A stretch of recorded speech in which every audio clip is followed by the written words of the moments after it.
사고의 자유. 오늘의 이야기. 주제 파악에서 시작되는 인간의 진짜 성장. 지금 시작하겠습니다. 우리는 세상에서 가장 많이 보고 가장 많이 함께 살아온 존재가 바로 나 자신입니다. 그러나 아이러니하게도 인간은 평생을 살아도 자기 자신을 가장 모르는 존재이기도 합니다. 거울을 보면 얼굴은 볼 수 있습니다. 하지만 거울은 마음을 비추지 않습니다.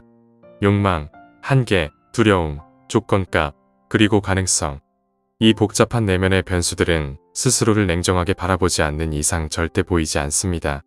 그래서 철학은 오래전부터 말해왔습니다. 너 자신을 알라. 하지만 대부분의 사람들은 나를 아는 것보다 남을 평가하는 데 더 많은 시간을 씁니다.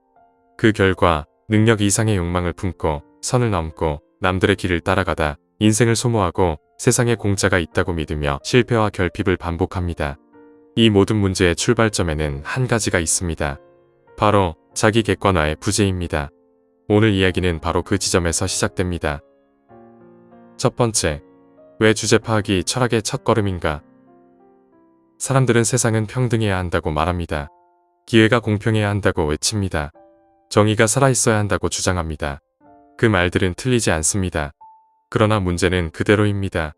세상은 그렇게 돌아가지 않습니다. 누군가는 태어날 때부터 고속도로 위에 있습니다. 누군가는 산을 넘어야 출발선에 도달합니다. 누군가는 달리기 전에 운동화 끈을 묶고 또 누군가는 이미 자동차 키를 손에 쥐고 있습니다. 이것을 인정하는 순간 사람은 현실을 향해 첫 발을 내딛습니다. 이것을 인정하지 못하는 순간 사람은 망상 속에서 길을 잃습니다. 그래서 주제 파악은 결코 비하적 표현이 아닙니다. 오히려 자기 객관화의 핵심이며 현실을 정확히 읽고 삶의 전략을 설계할 수 있는 시작점입니다. 남과 비교해서 못해서가 아닙니다. 그저 내 조건값이 무엇인지를 알아야 어떤 방향으로 갈지, 무엇을 포기할지, 무엇을 붙잡을지를 결정할 수 있기 때문입니다. 두 번째, 조건값. 인간이 가진 가장 냉혹하지만 가장 중요한 변수. 우리는 모두 다른 조건값을 가지고 태어납니다. 키, 체력, 지능, 환경, 감수성, 기질, 통찰력, 집요함.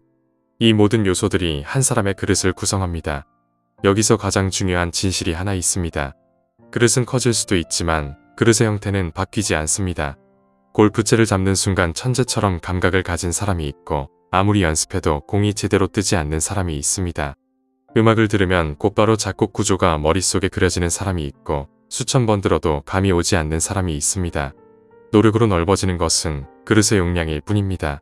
그러나 많은 사람들은 이 진실을 인정하지 못합니다. 그러니 억지로 남의 길을 따라가고 불가능한 목표에 스스로를 던지고 결국 자기 자신에게 실망합니다. 이때 필요한 것이 바로 자기 객관화입니다. 즉, 나는 어떤 형태의 그릇인가를 정확히 이해하는 능력입니다.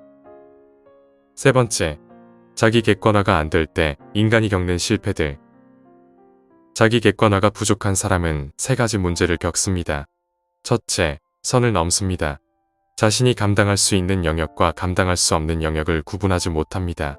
그래서 남의 전문 영역에 쉽게 끼어들고 자신 능력을 과대평가해 무리한 선택을 반복합니다. 둘째, 공짜를 믿습니다. 자신의 한계를 직시하지 못하는 사람은 쉬운 길만 찾아 헤맵니다. 간단한 비법, 단기 성공, 한 번의 역전. 이런 환상에 흔들리고 결국 더 큰 대가를 치릅니다. 셋째, 자존감을 잃습니다. 자기 객관화가 안 되는 사람은 원하는 나와 현실의 나의 간극이 너무 큽니다. 그 간극이 클수록 사람은 자기 자신과 싸우게 되고 삶은 피곤해지고 지속적인 비교와 패배감 속에서 자존감이 무너집니다. 이 모든 악순환을 끊는 단 한 가지 방법은 있는 그대로의 나를 직시하는 것입니다. 이것이 바로 자기 객관화의 시작입니다. 네 번째, 자기 객관화. 있는 그대로의 나를 인정하는 기술. 자기 객관화란 자신을 비하하는 행위도 아니고 자신을 과소평가하는 것도 아닙니다.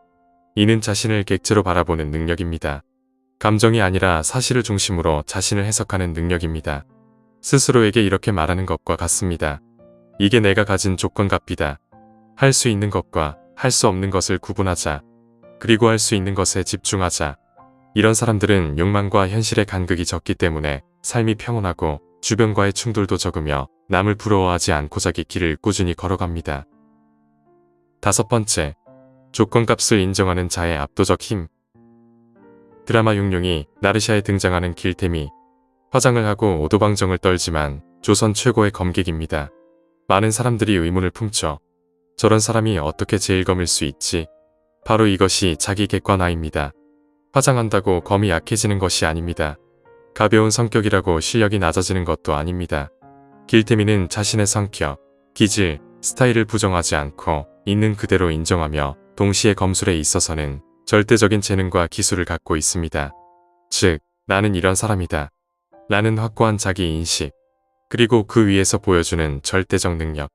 이 조합이 바로 자기 객관화의 완성입니다. 6번째, 뭐든지 시각화할 수 있는 사람들. 세상에 독보적 존재들이 있습니다.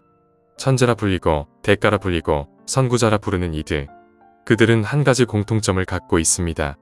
어떤 행위든 시각화할 수 있습니다.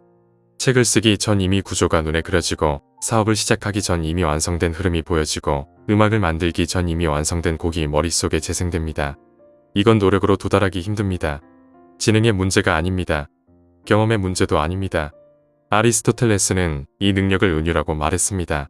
서로 다른 개념을 직관적으로 연결하는 능력, 즉 이질적인 것들 속에서 동질성을 발견하는 능력입니다. 이 능력은 배울 수 없습니다. 대신 인정할 수는 있습니다. 나는 이 능력이 있는가? 혹은 없는가? 이 질문은 자기 객관화의 가장 정직한 질문입니다. 7번째, 노력은 무엇을 가능하게 하고 무엇을 불가능하게 하는가? 노력은 필요합니다. 그러나 노력은 만능이 아닙니다. 노력이 바꿀 수 있는 것은 능력의 총량이지 능력의 종류는 아닙니다. 즉, 그릇의 모양은 유지되지만 그릇의 용량은 넓어질 수 있습니다. 작은 그릇도 충분히 채워진다면 큰 그릇을 이길 수 있습니다. 그러나 작은 그릇이 큰 그릇 흉내를 내는 순간 결과는 참담해집니다. 사람들은 될 것 같은 길과 되기 어려운 길을 스스로 구분할 줄 알아야 합니다. 그것이 자기 객관화입니다. 8번째, 자기 객관화를 가진 삶의 힘. 자기 객관화가 잘 된 사람은 다음과 같은 특징을 가집니다. 자신의 강점을 정확히 알고 그 분야에 집중합니다. 남을 부러워하지 않습니다. 남의 영역에 불필요하게 뛰어들지 않습니다. 선도 넘지 않고 과도한 욕심도 내지 않습니다. 삶이 단단하고 평온합니다. 이들은 남에게 인정받으려고 살지 않습니다. 남을 증명하려고 덤비지도 않습니다. 그저 자기 길을 묵묵히 걸어갑니다. 이것이야말로 인간이 가질 수 있는 가장 강력한 생존 전략입니다. 세상의 모든 철학은 결국 한 곳으로 수렴합니다. 자기 자신을 정확히 아는 것. 주제 파악은 비하가 아니라 인생을 망치지 않는 가장 지혜로운 기술입니다. 자기 객관화는 단순한 심리 기술이 아니라 사람이 현실에서 살아남기 위한 무기입니다. 남을 부러워하지 않고 자기 자신과 싸우지 않고 불가능한 꿈에 억지로 인생을 던지지 않고 있는 그대로의 나를 인정하는 순간 비로소 사람은 평온해지고 자기 길을 찾게 됩니다. 오늘 이 이야기를 통해 여러분이 자기 자신을 다시 바라보는 시간을 갖길 바랍니다. 여러분의 조건값을 인정하는 순간 여러분의 인생은 오히려 가벼워지고 여러분은 더욱 단단해질 것입니다. 철학은 여기서 시작됩니다. 주제 파악, 그리고 자기 객관화. 오늘 이야기는 여기까지입니다. 영상이 마음에 드셨다면 좋아요와 구독 부탁드립니다. 끝까지 시청해주셔서 감사합니다.